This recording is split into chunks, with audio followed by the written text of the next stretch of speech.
She says the moment she heard gunshots, she feared for her friend's life. Bullet holes are found on Shawnee Drury's front door. It's right here.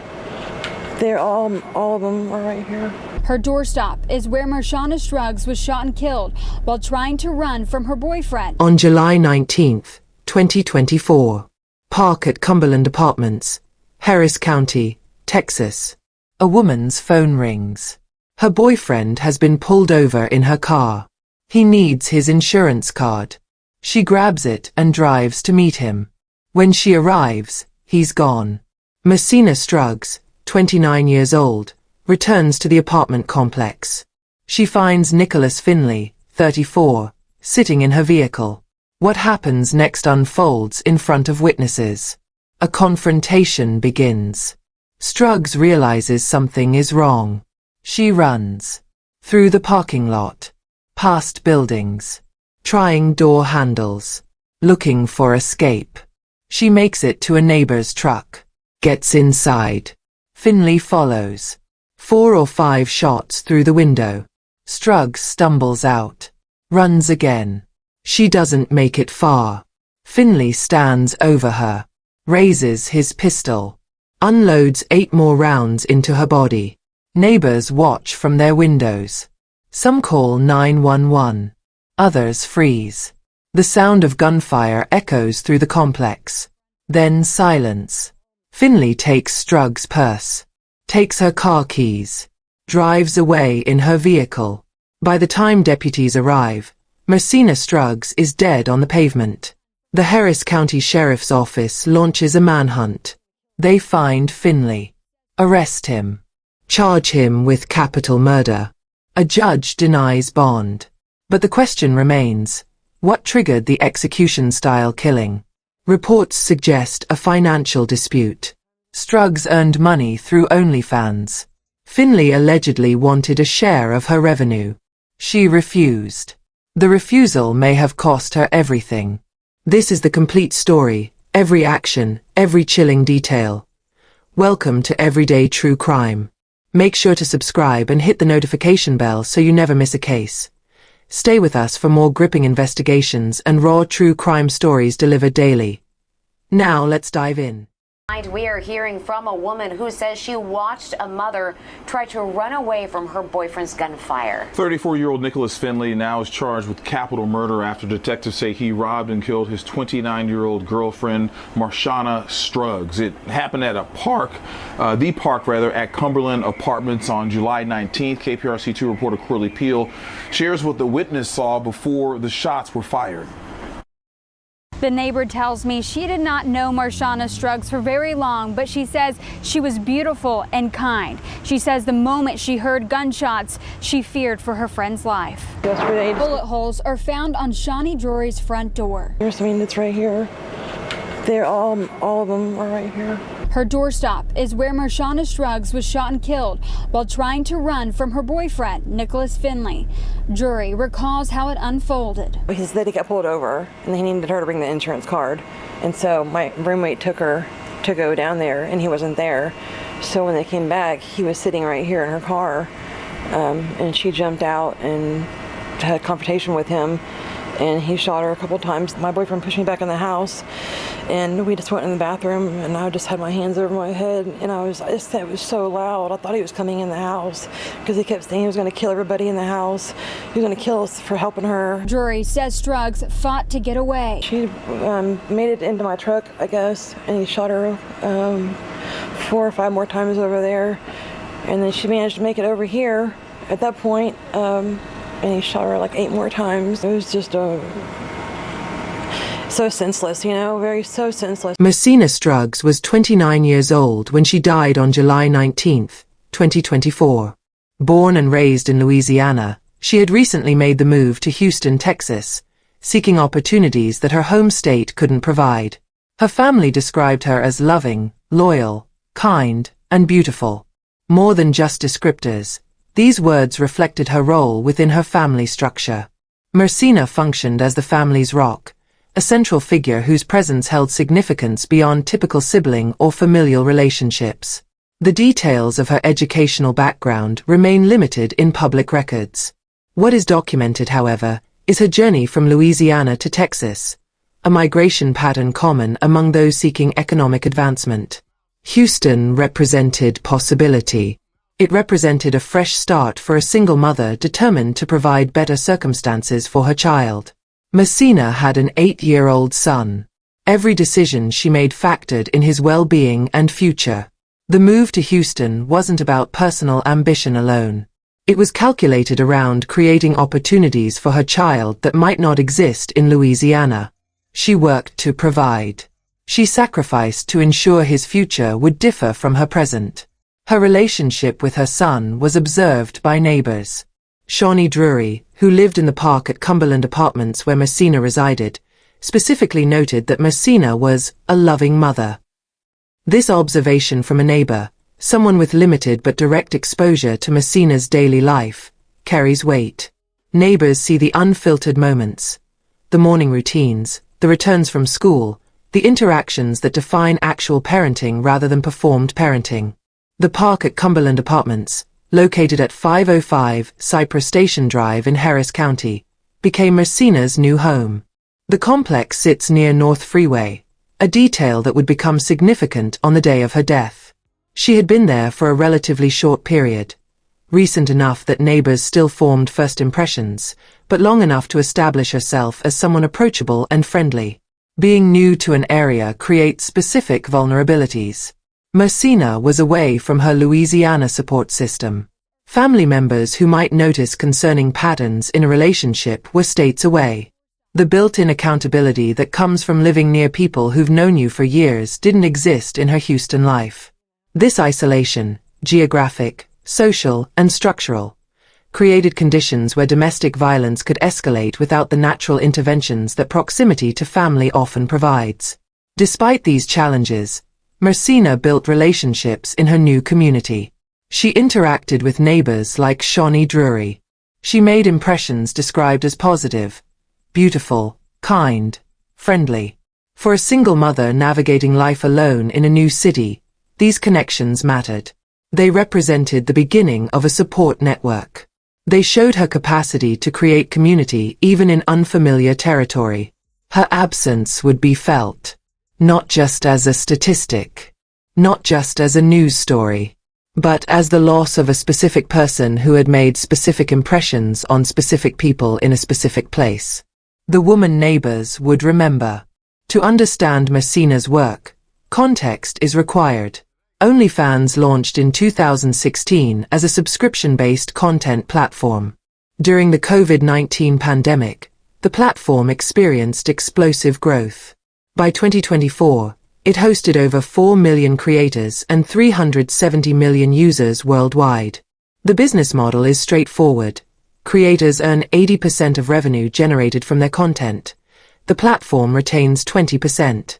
While OnlyFans hosts various content types, fitness instruction, cooking tutorials, music, it is primarily known for adult entertainment.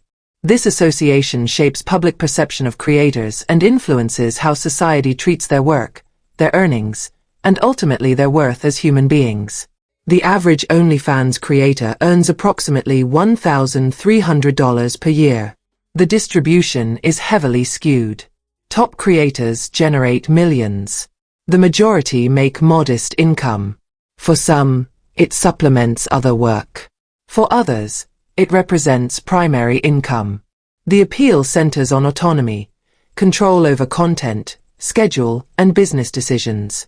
For women specifically, it promises financial independence without traditional employment structures that may include discrimination, limited advancement, or inadequate pay. Messina engaged in content creation on OnlyFans. This platform provided income that supported both her and her 8-year-old son. The work represented financial independence, self-sufficiency, the ability to make decisions about her life and her child's life without depending on anyone else's permission or provision. This work came with stigma. Society judges sex workers harshly.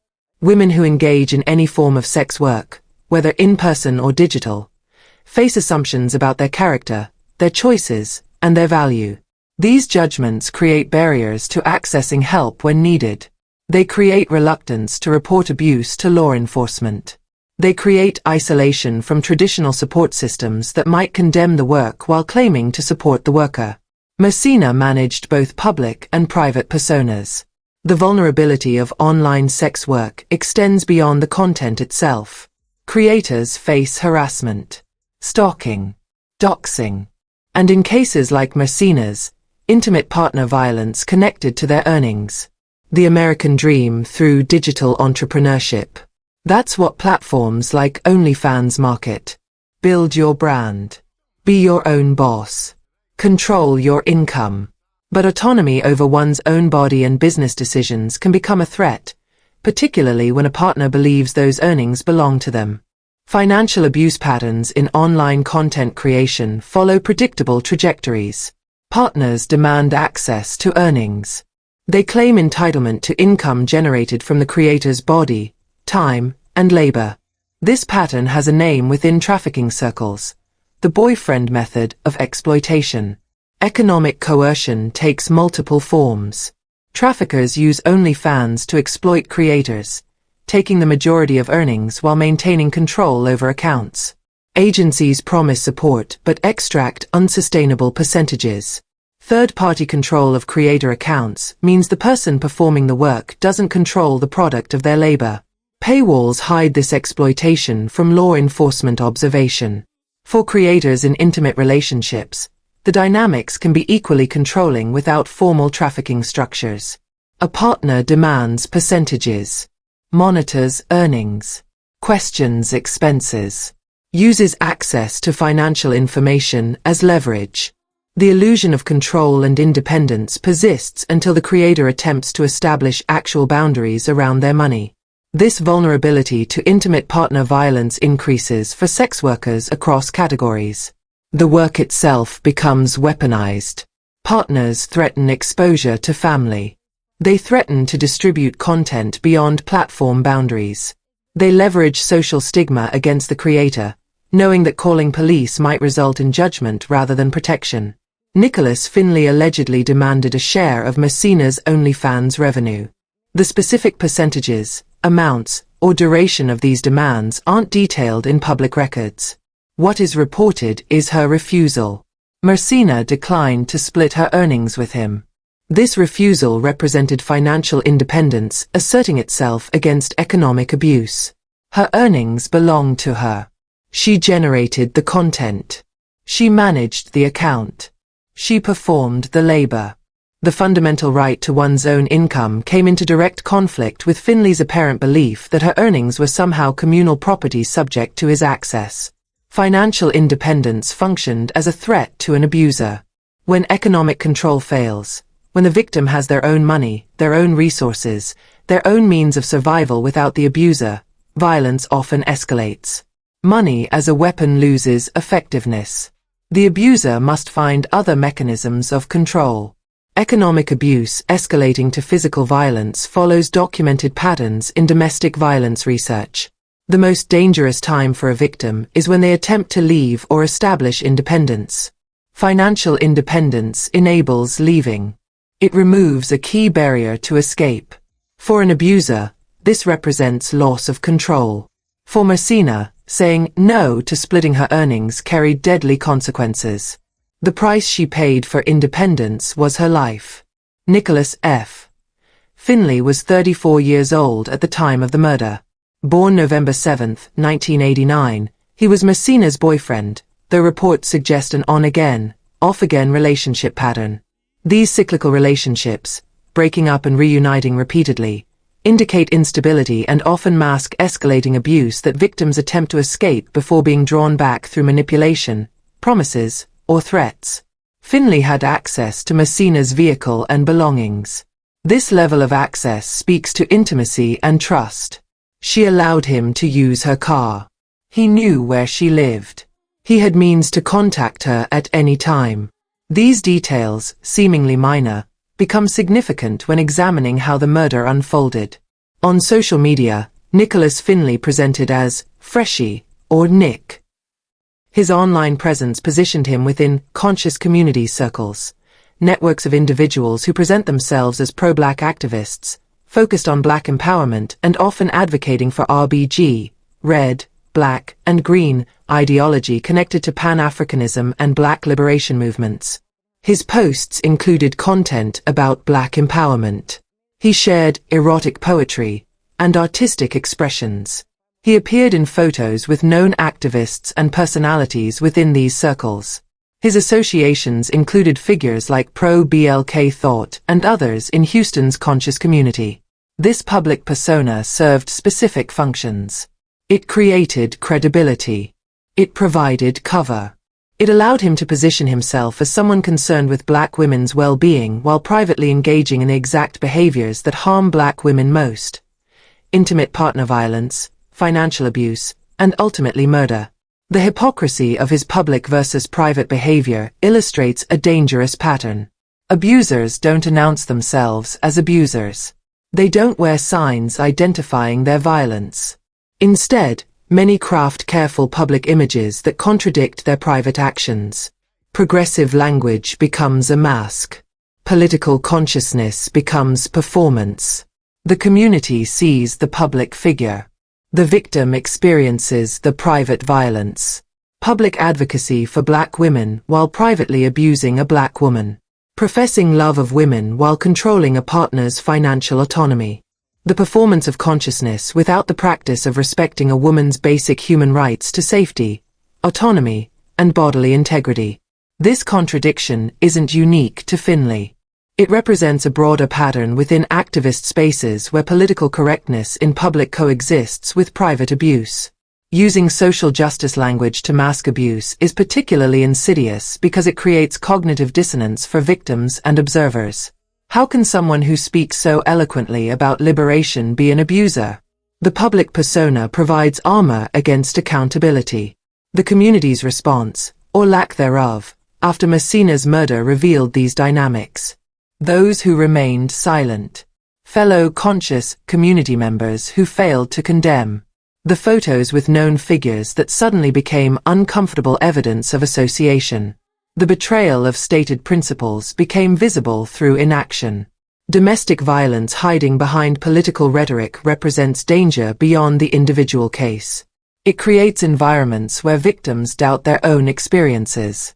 Where community members excuse behavior because the perpetrator says the right things publicly. Where accountability becomes conditional based on political alignment rather than absolute based on actions. The relationship exhibited multiple red flags that, in retrospect, formed a pattern of controlling behavior. The relationship was kept relatively private. The majority of people in both their lives appeared unaware that Messina was even in a relationship with Finley. This secrecy functioned as an isolation tactic. When relationships are hidden, abuse is easier to conceal. There are fewer people to notice injuries. Fewer people to question sudden changes in behavior. Fewer people to intervene. Finley's access to and control over Messina's vehicle indicated a level of entanglement beyond casual dating. The on-again, off-again pattern suggested attempts to leave followed by returns. A cycle common in abusive relationships where victims try to escape but face pressure, promises of change, or threats that draw them back. The financial demands and sense of entitlement to Messina's earnings represented economic abuse. This behavior escalates. It doesn't remain confined to financial control. When economic abuse fails to maintain control, abusers often resort to other tactics: isolation, intimidation, threats, and violence. The escalation from control to lethal violence followed a predictable trajectory that domestic violence experts recognize. The warning signs existed. They went unnoticed by some, unheeded by others, and for Messina, proved fatal. The events of July 19, 2024, began with a phone call. Nicholas Finley had been pulled over by law enforcement while driving Messina's car. He called her. He needed his insurance card. The request seemed reasonable. A boyfriend borrowing a car gets pulled over and needs documentation.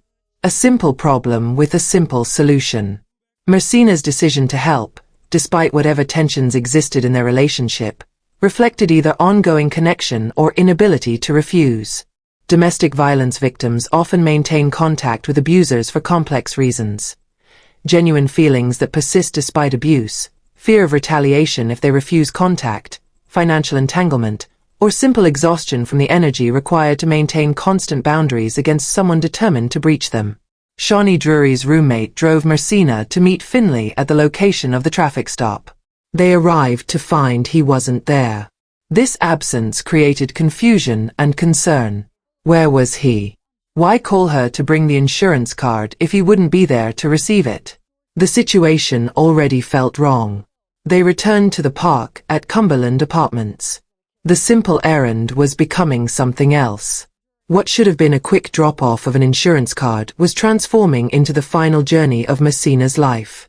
When they arrived back at the apartment complex, Nicholas Finley was sitting in Mersina's car. This discovery created immediate tension. She had just driven to meet him elsewhere. He wasn't there. Now he was here in her vehicle, without permission or explanation. Mersina jumped out of the car she arrived in. The details of the confrontation that followed come from witness observations. An argument erupted. The nature of the dispute, whether it centered on the insurance card confusion, financial issues, relationship problems, or some combination, remains partially obscured in public reporting. What is clear is the escalation. Verbal confrontation became physical threat. A gun appeared. The presence of a firearm transformed an argument into a life-threatening situation. Mersina recognized the mortal danger. Her response was immediate. She ran. The split-second decision to flee represented survival instinct overriding any remaining hope for de-escalation. When someone you love or loved produces a weapon during an argument, the relationship dynamics are permanently altered. The terror of facing someone you had intimate connection with while they threaten your life creates psychological trauma beyond the physical danger. When the argument became execution, Mersina was already running for her life. Mersina ran through the park at Cumberland Apartments complex. Neighbor Shawnee Drury witnessed events unfold from her apartment. Mersina attempted to get into someone's car for safety, the universal response of seeking shelter, seeking barriers between oneself and danger. The first shots were fired while she tried to escape. Gunfire in the middle of an apartment complex in the afternoon. Residents heard. Some watched. Others hid. Mersina managed to get into a neighbor's truck. Temporary shelter. A moment of potential safety. Finley shot into the vehicle. 4 or 5 times. Glass shattering. Metal puncturing. Bullets finding flesh. Mersina, wounded, stumbled out of the truck. Still alive. Still trying to survive. She ran toward another location. The physical trauma of multiple gunshot wounds competing with the psychological trauma of being hunted by someone who claimed to care about you. The body's stress response flooding the system with adrenaline. The mind processing impossible reality. Fighting for life until the very end. Mersina collapsed from her gunshot wounds. The initial shots, 4 or 5, had hit their target. She fell. The running stopped. The escape attempt ended. Nicholas Finley stood over her fallen body. This positioning is significant. He approached deliberately. He raised his pistol with clear intent. What followed wasn't self-defense. It wasn't heat of passion. It was execution. He unloaded approximately 8 more rounds into Mersina's body. Total shots fired, 12 to 13. The number matters because it demonstrates intent beyond ensuring death. The first shots had already accomplished that. The subsequent 8 rounds served different purposes. Rage, dominance, ensuring absolute certainty that she would not survive. Witnesses watched in horror. Some called 911. Others remained frozen in fear, a natural response to witnessing extreme violence. The human brain often chooses freeze over fight or flight when confronted with shocking trauma. The sound of gunfire echoed through the apartment complex. Then silence. The deafening quiet after violence. After killing Mersina, Nicholas Finley took her purse. He took her vehicle. He fled the scene with her belongings. These actions added robbery to murder charges, but more significantly, They demonstrated the callousness of theft after execution. The woman he had just killed possessed items he wanted, so he took them. The theft served practical purposes for escape. The vehicle provided transportation. The purse might contain cash, cards, identification. But the act of robbing someone you just murdered adds a layer of dehumanization beyond the killing itself. Messina became not just someone to eliminate, but resources to extract. Witnesses provided vehicle descriptions to responding officers. A bolo, be on the lookout, was issued immediately. The manhunt began across Harris County. Somewhere between the murder and arrest, Nicholas Finley drove Messina's car through Houston. What he thought during those hours remains known only to him. Where he went. Whether he felt anything. Whether he considered the 8-year-old boy who just lost his mother. Shawnee Drury's apartment overlooked the scene. Her position provided direct observation of events that would become crucial testimony. Earlier that day, her roommate had driven Messina to meet Finley for the insurance card exchange. This established Drury's household as involved in the day's events from the beginning. Upon return, Drury witnessed Finley sitting in Messina's car. She saw Messina jump out.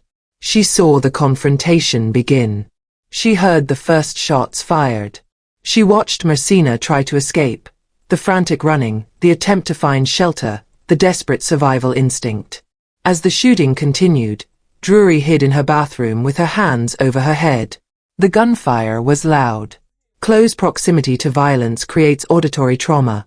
The sound imprints itself in memory, replaying involuntarily for months or years afterward. When the shooting stopped, Drury emerged to find Messina dead. The trauma of witnessing murder affects witnesses for life. They didn't ask to see what they saw. They can't unsee it. Multiple residents heard gunshots. The sound of 12 to 13 rounds fired in succession is unmistakable. Some residents immediately called 911. Others saw Finley flee the scene. The collective trauma of the apartment community extended beyond the immediate witnesses to everyone who heard, who knew what happened, who had to walk past the location where Messina died. Eyewitness descriptions of the suspect and vehicle aided law enforcement. Residents cooperated with investigators, providing statements, answering questions, participating in the process that would lead to prosecution. The bravery of coming forward matters. Witnesses in violent crime cases sometimes face intimidation or fear retaliation. Speaking to police requires courage, particularly in communities where police relations may be strained. Living with what they witnessed created ongoing burden. Some residents likely developed PTSD symptoms. Others struggled with survivor's guilt, the wondering if they could have done something different. The community supported each other in the aftermath, but the impact on residents' sense of safety persisted. The place they lived had become a murder scene. Eyewitness accounts would prove crucial to prosecution. Multiple witnesses providing consistent accounts of what they saw and heard created strong corroboration. Real-time observations carry more weight than circumstantial evidence. The witnesses saw the murder occur. They could describe sequence of events, actions of the perpetrator, and efforts of the victim to escape. The credibility of neighbor testimony, people with no motivation to lie, no connection to either party beyond residential proximity, strengthens the prosecution's case. Physical evidence would corroborate their statements. Bullet trajectories matching their descriptions, shell casings found where they indicated, blood evidence consistent with the locations they identified. Timeline reconstruction through witness statements established the sequence of events. From the initial confrontation to the final shots to the flight from the scene, witnesses provided the narrative framework that physical evidence would support. The responsibility of being a witness carries psychological weight. Their testimony could secure conviction. Justice for Messina depended on their courage to speak. The importance of their role in the legal process cannot be overstated. Harris County Sheriff's Office arrived at the park at Cumberland Apartments to find an active crime scene. Securing the area became the first priority, establishing perimeter, preventing contamination of evidence, controlling access to the scene. Paramedics pronounced Messina deceased. No amount of medical intervention could reverse 12 to 13 gunshot wounds. Evidence collection began immediately, documenting the blood trail through the apartment complex, photographing the location of shell casings, processing Messina's body at the scene before transport to the medical examiner, forensic photography capturing every angle of the crime scene. The first 48 hours of investigation are critical in murder cases. Memories are fresh. Evidence hasn't been disturbed. The trail is hottest. Investigators interviewed witnesses while observations remained clear. Shawnee Drury's account. Other residents who heard or saw events. The roommate who drove Messina to meet Finley earlier. Each statement was documented, recorded, and would later be compiled into the prosecution's case file. The suspect's description circulated immediately through law enforcement channels. Nicholas Finley, 34, black male, last seen fleeing in victim's vehicle. The vehicle information, make, model, color, license plate, was broadcast to all units. Finding him became priority 1. Investigators checked Finley's known addresses. They monitored for credit card usage that might indicate location. They attempted cell phone tracking. Multiple agencies coordinated: Houston Police Department, Harris County Sheriff's Office, potentially federal resources if the situation escalated. Public appeals for information went out through media channels. The urgency of capturing an armed suspect who had just committed execution-style murder in broad daylight created risk assessment. Finley posed danger to the public while free. Anyone he encountered could become his next victim if he felt cornered. The apprehension location and circumstances haven't been detailed extensively in public reports. What is known: Nicholas Finley was located and taken into custody. The victim's vehicle was recovered. The victim's purse and belongings were recovered. The manhunt ended with arrest rather than additional violence. The arrest initiated the evidence-building phase. Ballistics evidence from the crime scene went to laboratory analysis. Shell casings were recovered and examined for identifying marks that could link them to a specific weapon. Blood spatter patterns were documented to establish shooting sequence and positions of victim and shooter. The autopsy would provide official determination of cause of death: multiple gunshot wounds. The medical examiner would analyze bullet trajectories, determine which wounds were fatal, and provide timeline estimates for how quickly death occurred. GSR, gunshot residue, testing on Finley's hands and clothing would place him at the scene of gunfire. Digital evidence became crucial. Messina's phone held text messages, call logs, and possibly photos or videos. Finley's phone would contain similar information. Social media evidence gathering would reveal the relationship dynamic, any threats, any financial discussions. Prior relationship history documentation would establish patterns of behavior. The question of previous domestic violence reports remained. Had Messina ever called police on Finley before? Had friends or family reported concerns? These prior incidents, if they existed, would demonstrate escalation and pattern rather than isolated incident. The prosecution strategy developed around the strength of evidence. Multiple eyewitnesses, physical evidence, clear motive, and a defendant who fled the scene with the victim's property after killing her. Texas Penal Code defines capital murder as murder committed during specific circumstances, including during the commission of robbery. Nicholas Finley was charged with capital murder because he killed Messina and then stole her purse and vehicle. This wasn't simply murder. It was murder plus robbery, elevating the charges to capital level. Capital murder carries 2 possible sentences in Texas: death penalty or life in prison without possibility of parole. The severity of charges reflected the crime's nature: premeditated, execution style, with robbery, witnessed by multiple people. Harris County's approach to capital cases involves review by the District Attorney's Office Specialized Capital Murder Prosecution Unit. These cases receive enhanced scrutiny because of the potential for death penalty.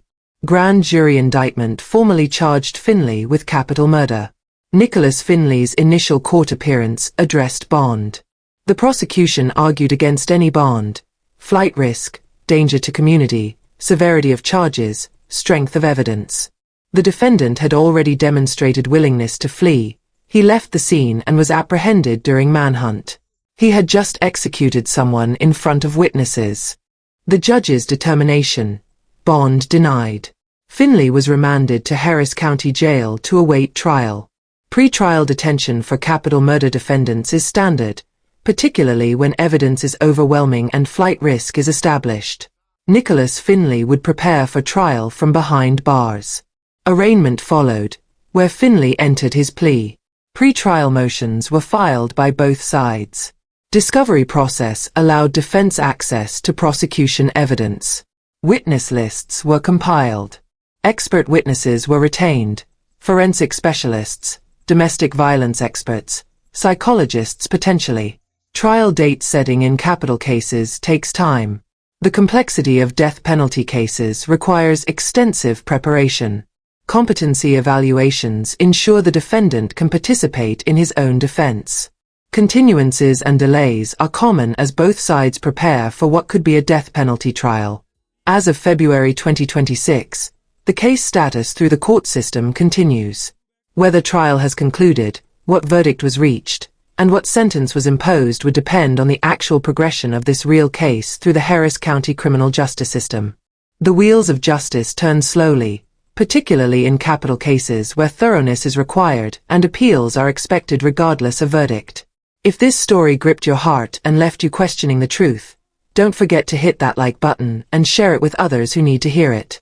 For more chilling true crime stories that dive deep into the mysteries behind these tragedies, make sure to subscribe to our channel and turn on the notification bell. You won't want to miss our latest updates, investigations, and thought-provoking discussions. Thank you for being part of this journey with us as we uncover the truth and seek justice.